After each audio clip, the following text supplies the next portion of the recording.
Welcome to the Pat White Show. So, if you get an opportunity, I would appreciate you clicking on the like if you like it, and subscribing if you want to, and apparently it'll help me out. Beyond that, hope you enjoy what I'm doing. Well, if you're one of those people that follows Washington politics, one of the latest things you may have heard about is Judge Jeanine Pirro being named the interim U.S. federal attorney in Washington, D.C. Probably the most important federal attorney in the United States because it's right in the nation's capital and all the big-time bad stuff seems to happen in Washington, D.C. Well, she's in there for 120 days temporary.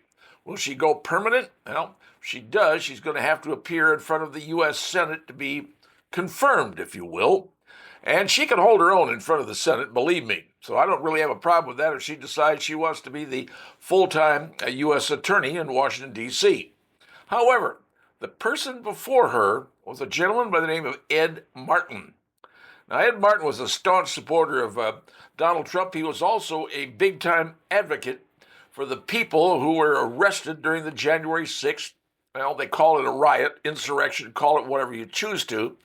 He was an advocate for a lot of those people that were put in jail. So he was nominated by Donald Trump to be the full-time D.C. federal attorney. Unfortunately, one member of the Senate, Senator Tom Tillis, Republican from North Carolina, he said, no, I am not voting for this guy because he was supporting the January 6th, what he called rioters. So Trump had to pull the nomination. Ultimately, like I said, appointing Judge Jeanine Pirro to be the acting U.S. attorney in D.C. But what happened to Ed Martin? Well, here's what happened to Ed Martin. He was appointed to another position in the Department of Justice that doesn't need the Senate authorization. He was appointed to be the weaponization group head. I'm not totally sure what a weaponization group head does, but I do know this. He has been appointed to look into the auto pen pardons of a number of people in the Biden administration. And those people include, Dr. Anthony Fauci, retired General Mark Milley, the entire Biden family, who, by the way, was given a pardon, and former members of the House Select January 6th Committee, to include Liz Cheney, Adam Kinzinger, Senator Adam Schiff, and Representative Bernie Thompson, Democrat from Mississippi, those people in particular. And they were all given a pardon by the Biden machine just before Biden left office. What it turns out to be is all of those pardons were signed with an auto pen.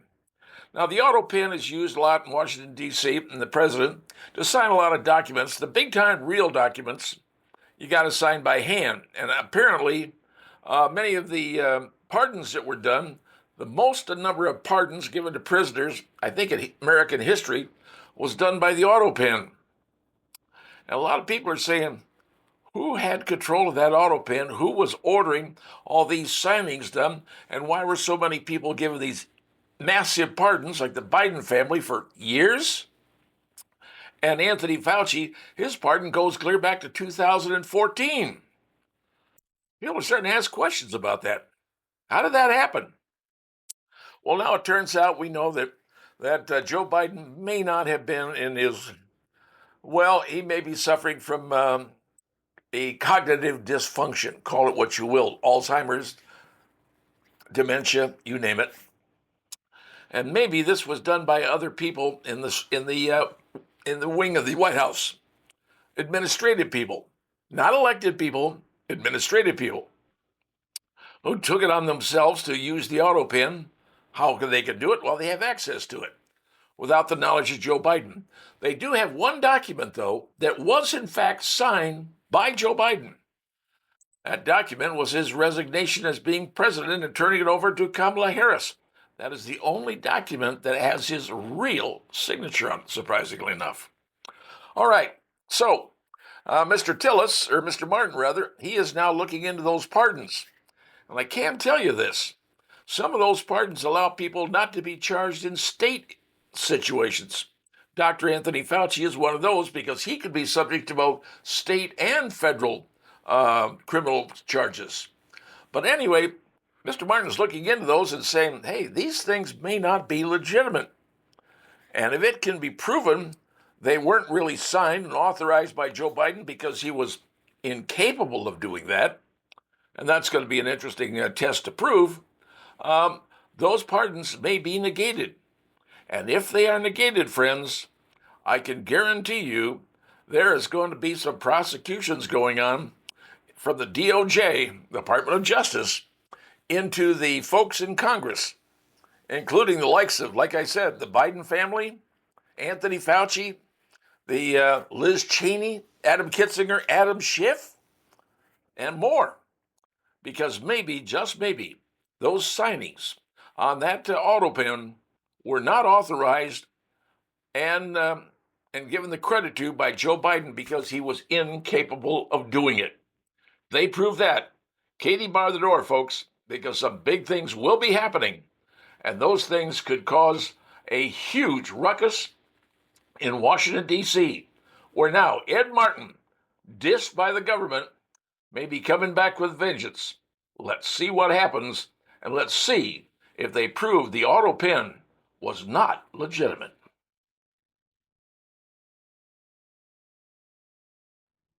So let me ask you a question. Where do you shop for your groceries in our fair city?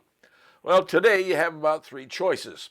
You can go to Kroger's, you can go to Walmart, or else you can go to Meijer. Pretty much the selection of groceries we have in our fair city. Well, it turns out the Consumer Reports magazine has done a study in a number of states: Michigan, Washington, Oregon, Virginia, and West Virginia. And in those states, they found some very big problems at the Kroger store. The problem was simple: mispriced items, sale items mispriced that weren't on sale anymore. Turns out that at a half of the locations they went to in these various states, they discovered, well, pricing problems. Those sale prices had expired. Now, they saw things like, Cheerios cereal, Mucinex cough and flu syrup, Nescafe coffee, boneless beef, salmon, and dog food. And the average amount of air on each of these products was $1.70. Now, that's about an 18.4% air, but that's for one item. If you have a bunch of items in your cart that are all mispriced and you think you're getting them at a sale price, you could be overcharged massively from what you thought you were getting. Now, turns out that about 1/3 and 1 in 3 of the coupons had expired 10 days earlier. So they were 10 days late. Sale prices hadn't been taken down. And in some cases, they found some sale tags that were 90 days expired and hadn't been changed. Now, Kroger people said, well, that's nothing more than misinformation. Well, misinformation in today's world is sort of like you're lying. That's they don't want to say lying, they say misinformation. Well, here's the problem. And Kroger knows this problem exists. And frankly, it isn't just Kroger's problem. It's probably problems in other stores as well. Two reasons: human error and staffing shortages. And the biggest one, they're saying, is staffing shortages. When you go to the grocery store, you got to remember the people working there, they have to make those price changes. They have to put up those sale tags, take down the sale tags. They have to do all of that stuff. And if they don't have enough people working, how many times you go by the entrance to the grocery store and you see these now hiring? Matter of fact, you go to any grocery store, especially the Kroger line, and you see all these, we're hiring, you want to get hired. You stand at the gas pump, and the gas pump will say to you, hey, we're hiring, you want a job? A lot of jobs to be found out there for people, but apparently there's not a lot of people who want to take them. Why? I don't know. Maybe they can live off the government dole easier than they can working. I don't know the answer. But now we found out that sale prices are having a problem, and they're saying it's human error and it's staffing. The staffing part, I totally understand. And it's unfortunate that it happens, but folks, it ain't just Kroger. Everywhere you go nowadays, everybody's hiring, and nobody seems to want to work. And that is a very troubling situation that maybe people have found out a way to live off the government and not have to do anything work-wise. And that, folks, is pretty doggone unfortunate. And maybe, just maybe, the powers that be, i.e. your government, can make a change. Can they? Only time will tell.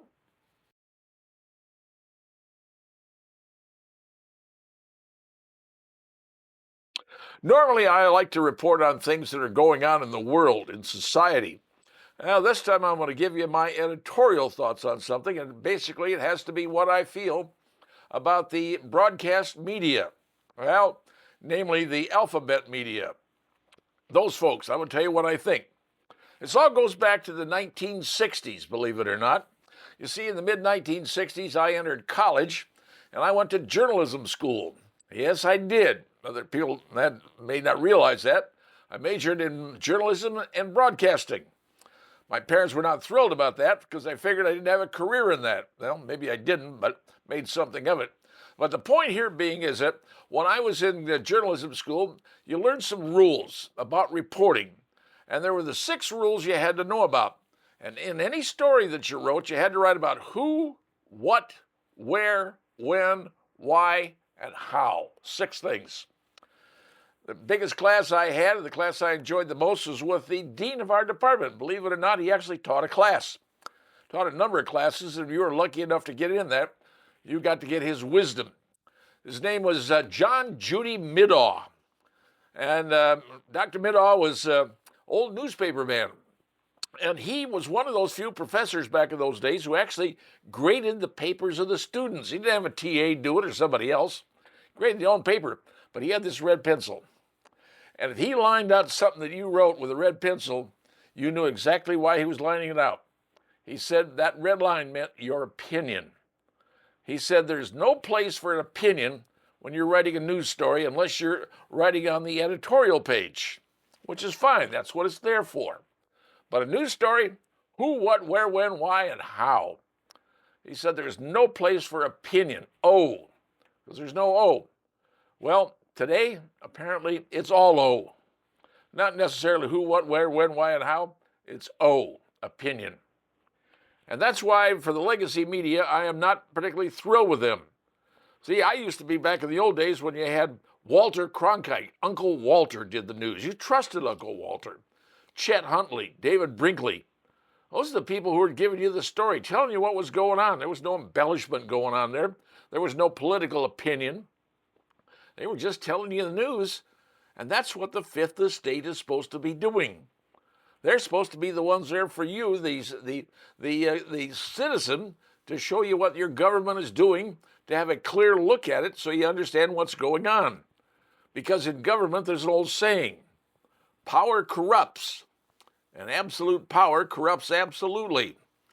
And that's unfortunately what happens in the world of the government. Well, now we have a situation in today's society. Let's skip ahead to today.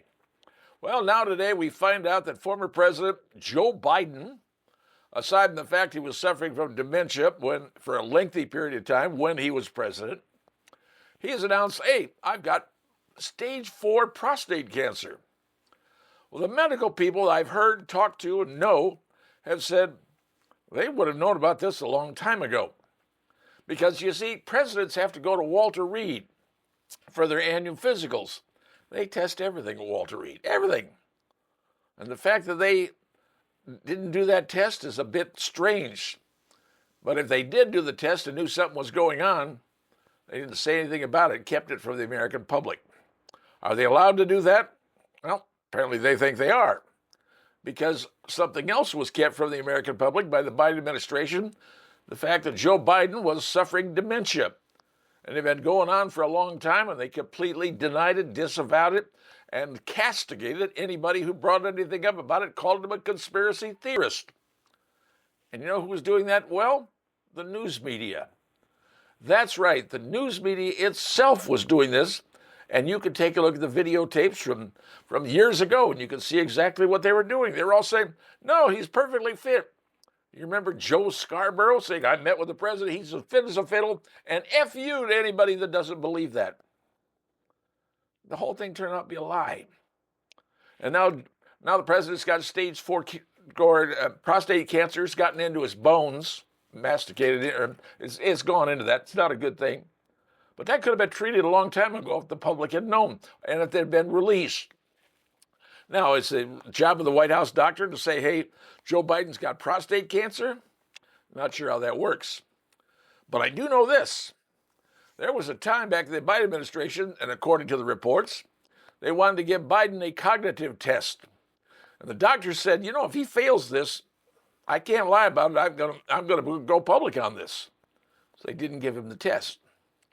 So now we know that Joe's got prostate cancer, and there's a new book out coming out from some Jake Tapper. And I used to admire Jake Tapper when he was at ABC, went to CNN, and I don't know what happened to him, changed colors or whatever, or changed tribes, who knows? And so he's got a new book coming out called Original Sin. And that book says, we didn't know what was going on. We weren't told. We believed everything. No, they didn't. They knew. They knew because it's tribalism. That's the problem today. The media, the legacy media, the ABCs, NBCs, CBSs, MSNBC, CNN, they've all become tribes. Tribalism. Protect your party. Protect your tribe members.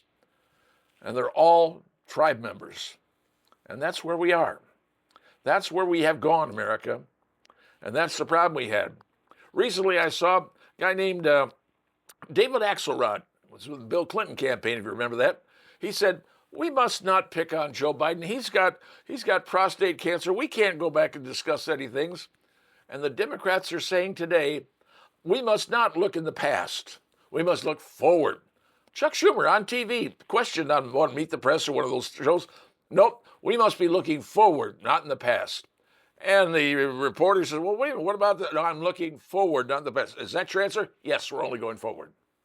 They don't want to talk about what happened, what they did. That's where we are, America. We have turned into a society of tribes.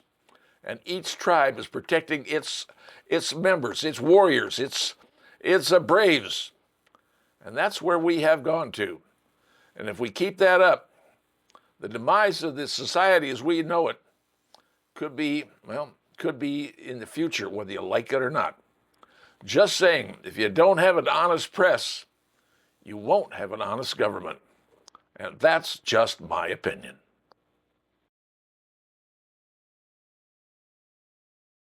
Well, if you're a fan of the Indianapolis 500, I have good news for you, depending on where you live, because for many, many years, folks down in the Indy area could not see the Indy 500 on their favorite television station, whichever one that happened to be. But lo and behold, this year, 2025, for the first time in, many, many years, the Indy 500 is going to broadcast even down in Indianapolis. Why? Because the place is a sellout. Grandstands are sold out. The suites are sold out. Heck, the only thing you can get right now is tickets. But if you want to go to the snake pit, you got to have a special wristband. Not like it was back in the old days in the 70s where we went down to the snake pit and, we don't want to talk about what we did down there. But the Indy 500 this year is sold out. A big race, May 25th. And everybody's getting ready for it. And folks who can't go, guess what? You can turn on your television set and watch it in the comfort of your own home, not having to drive outside of the city to find another market that's broadcasting it. Good news for you. But I have more news, and this is even bigger news. Because, the folks over at Indianapolis have decided to have a new sponsor. And this is a big sponsor. Because now, Oscar Mayer, the Oscar Mayer hot dogs, have decided to sponsor the Indianapolis 500 as the official hot dog of the 500. And who could do better than an Oscar Mayer weenie, right? But there's more. Because on Carb Day, which is Friday, the day before the race, they are going to have a special race. It's called the Weenie 500. They are going to have count them, six Weenie mobiles racing around the Indianapolis track. Now, you remember, the Indianapolis track is the only pavement in the state of Indiana that does not have orange road cones or potholes. I know that sounds amazing, folks. You could actually find a place that has no potholes and no orange cones. But believe it or not, the Indy 500 has none of those. But the big race, the Weenie 500, Oscar Mayer Weenie 500, they're going to have six vehicles. And the drivers, let me tell you this, the drivers are going to be sporting the same kind of suits that you see the regular drivers of the 500. I mean, all the decorations on it, all the gewgaws and yoo-ha, they're going to have all that. Special weenie outfits just for the drivers. And six different drivers, each following a region of the United States.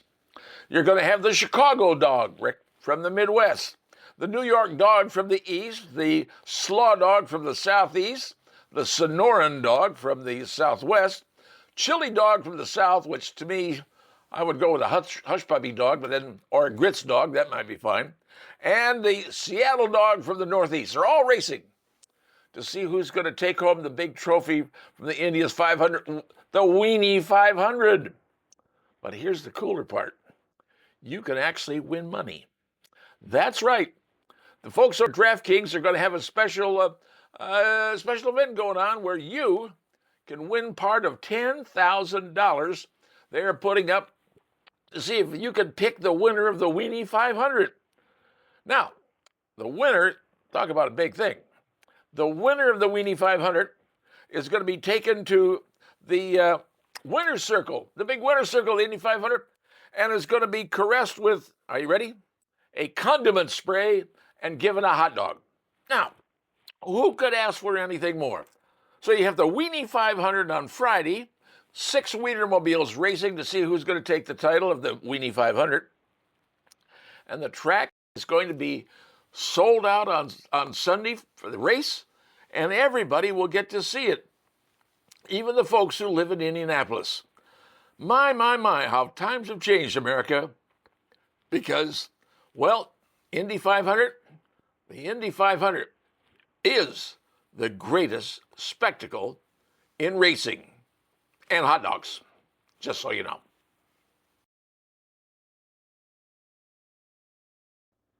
As you may have heard, the president has this big, beautiful budget, and if it passes, one of the things in the budget that you might be interested in is the fact of not having to pay interest on a brand new American-made car. Now, you think about that.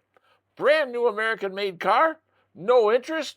So, as a courtesy public service, I'm giving you the list of the top 10 American-built cars that you might consider if this bill goes through, the president signs it, and you get to skate on the interest on this brand new car. Let's start with number 10. Made in Lafayette. What's Lafayette? It's the Subaru Outback. There's number 10. Has a base price of $30,430. These are all base prices. Goes up from there if you add certain things in, like, I don't know, wheels, engine, doors. Yeah, it adds on to it. Number 9, Toyota Camry, $29,835 starting price. There's the Toyota, made right here in the United States. Number 8 is the Ford Mustang, the pony car. $33,515 starting price on your Ford Mustang, if that's what you want to go with. And, of course, you want to go with those new exotic cars? How about the Tesla Model 3 EV? Electric vehicle from Tesla, base price $44,130. Now, here's one. Number 6 is the Lucid Air. And I'm not really sure who makes that one, but base price $71,400 for Lucid Air, number 6 on the Made in America list. Number 5, the Acura Integra, and it's the Type S, I believe it is. $54,095 base price. You can get it, American-made car. Number 4, the Honda Accord. I think that's made in Ohio, if memory serves me right. $29,445 starting price. And then moving down to number 3, the top 3 American-made cars, folks. These are what you might be thinking about. You want to get one of these because if the bill goes through, signed by the president, man, you get to skate on the interest on this thing, and what a big thing to have. How about this? Number 3, the Cadillac CT4-V Blackwing. Look at that baby, $63,690 starting price. Number 2, this is one I like, the Chevrolet Corvette. I believe that's made over in Ohio, if memory serves me right. Could be wrong, but I think that's where it is. Base price on the Chevy Corvette for 2025, a mere $70,195. You could have one, take it home, and not be paying interest on your loan. And finally, number 1 vehicle, American-made cars. So, American-made cars, paying the interest on them. Cadillac CT5V. This is also a Blackwing. And starting price, $99,100. Imagine driving a fancy caddy and you don't pay any interest on it. You get it deducted off your taxes. I mean, a tax deduction of the interest off these top 10 cars. How can you imagine that? That's going to be in the big new bill. All sorts of stuff in there that's going to make the taxpayer, the American person like me and you, much happier. And especially if they take taxes off of Social Security. I, for one, will be happy. We shall see what happens with that bill because it's coming due very soon. And will we get it? Only time will tell.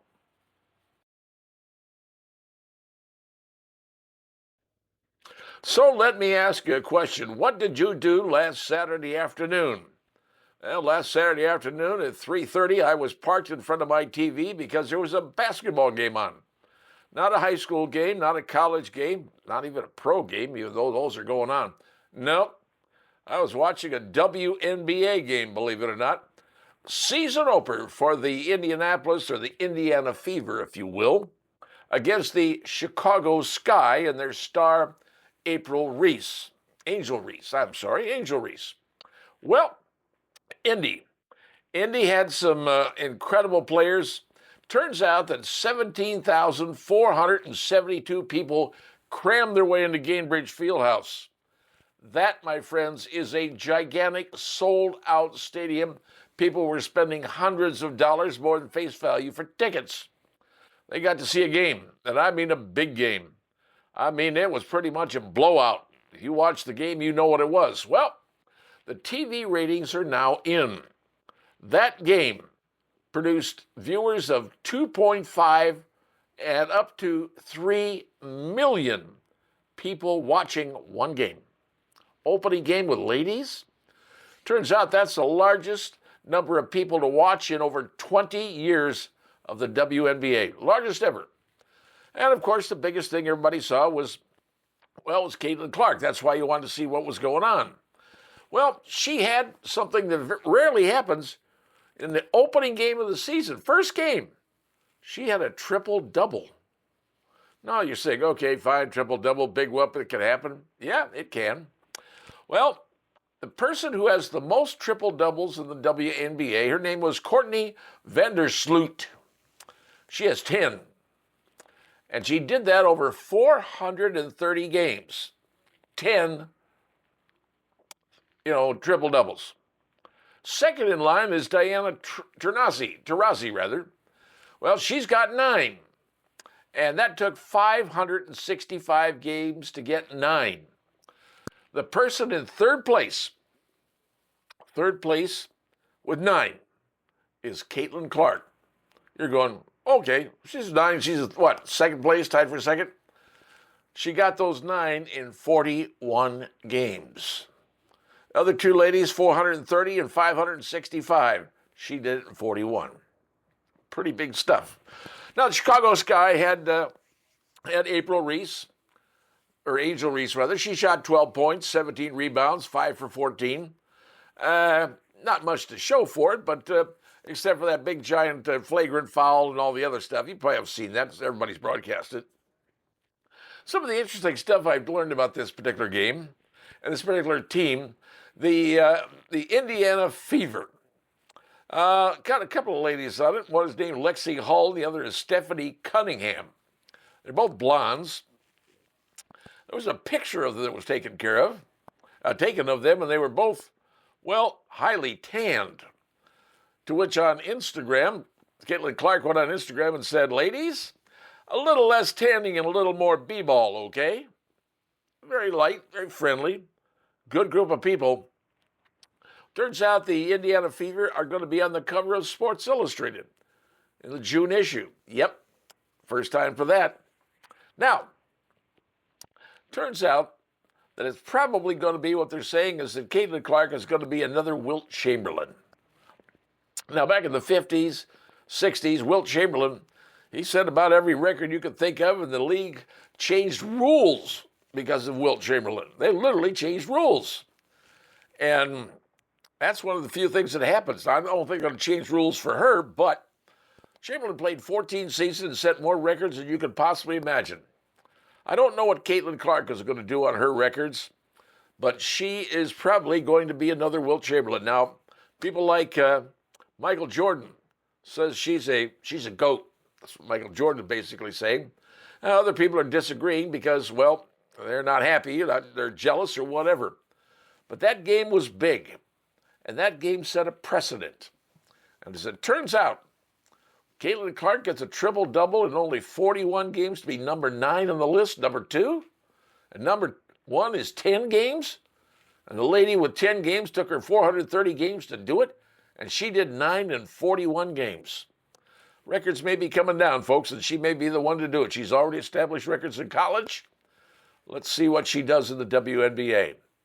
But a big game. 2.5 to 3 million people watched. My guess is that number is going to grow as the weeks and days move on, because this summer could be the summer of the WNBA and that nice little lady from Iowa, Caitlin Clark. What do you say we sit back, watch, and enjoy?